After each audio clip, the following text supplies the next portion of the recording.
Good morning mga minamahal kong kapatid.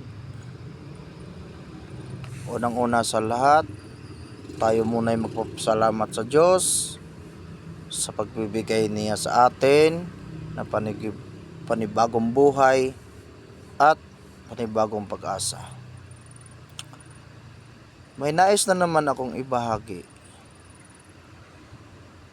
sa inyo. Alam naman nating lahat na tayo ang pinaka-espesyal sa lahat ng nilalang ng Diyos. Sa lahat ng nilalang ng Diyos, tayo ang pinaka-espesyal sa Kanya.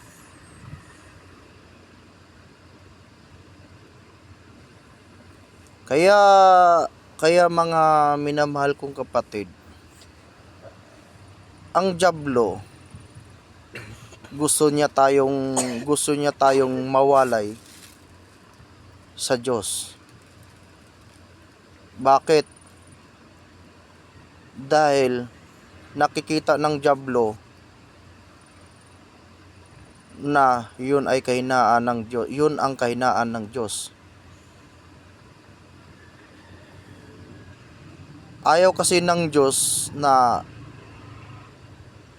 mawalay tayo sa Kanya.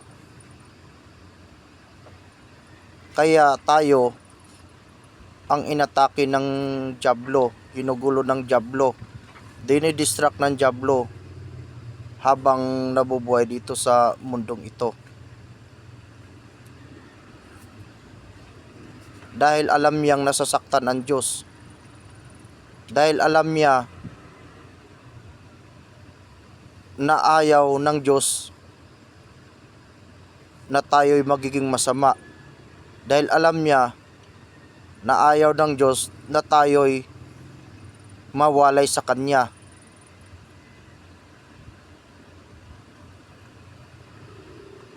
Kaya mga minamahal kong kapatid, pakaingatan natin ang ating sarili, lalo ng ating imahinasyon.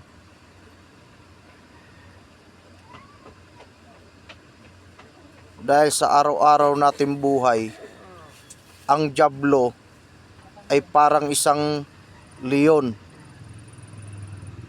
na nag-aantay ng kanyang masisilat. Nag-aantay na kanyang mabibiktima.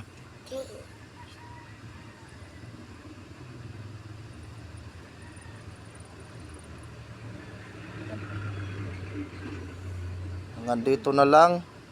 Maraming salamat po. Naway may natutunan kayo. God bless ating lahat. Kalooban nawa ng Diyos ang mangyayari ngayong araw na ito sa ating buhay.